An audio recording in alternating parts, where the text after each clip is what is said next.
Assalamualaikum warahmatullahi wabarakatuh.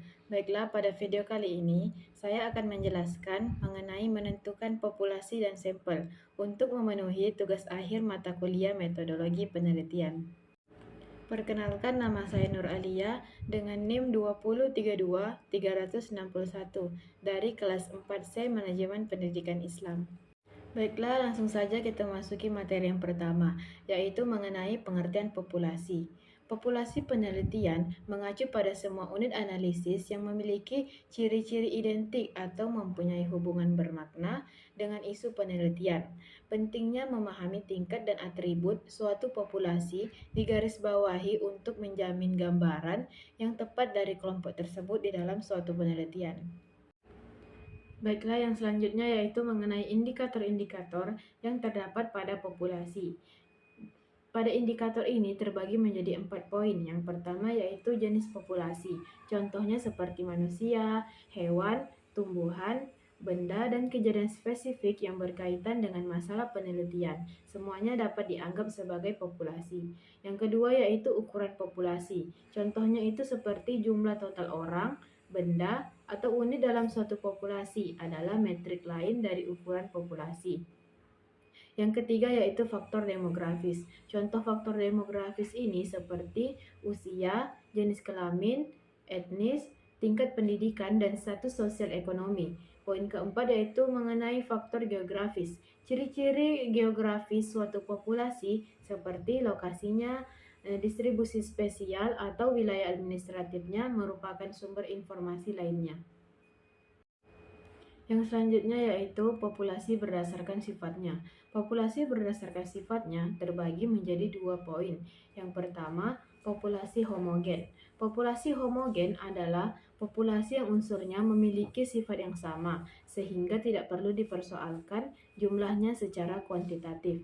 Yang kedua yaitu populasi heterogen. Populasi heterogen adalah populasi yang dalam unsurnya terdapat sifat variasi sehingga ada batasan baik secara kuantitatif maupun secara kualitatif. Materi selanjutnya yaitu mengenai pengertian sampel.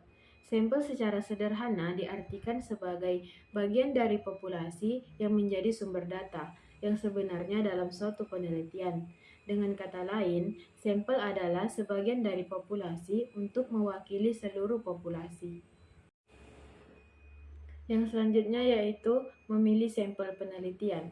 Secara umum, sampel yang baik adalah yang mewakili sebanyak mungkin karakteristik populasi. Dalam bahasa pengukuran, artinya sampel harus valid, yaitu bisa mengukur sesuatu yang seharusnya diukur.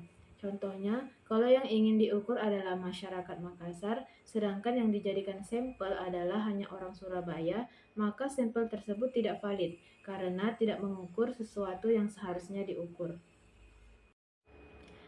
Yang selanjutnya yaitu adalah teknik sampling penelitian. Teknik sampling penelitian dapat dibagi menjadi 2 kategori utama, yaitu sampling probabilitas dan sampling non-probabilitas menurut Sugiono pada tahun 2021.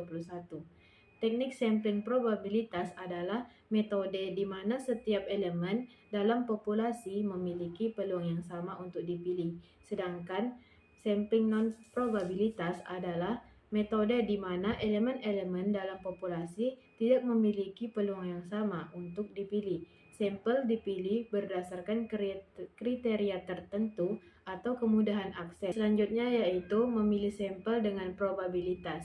Di sini terdapat 4 poin. Yang pertama yaitu simple random sampling. Simple random sampling adalah teknik pengambilan sampel di mana setiap anggota populasi memiliki peluang yang sama untuk dipilih. Yang kedua yaitu systematic sampling. Systematic sampling adalah teknik di mana anggota populasi dipilih secara sistematis menggunakan interval yang telah ditentukan sebelumnya. Yang ketiga yaitu sampling stratified random sampling.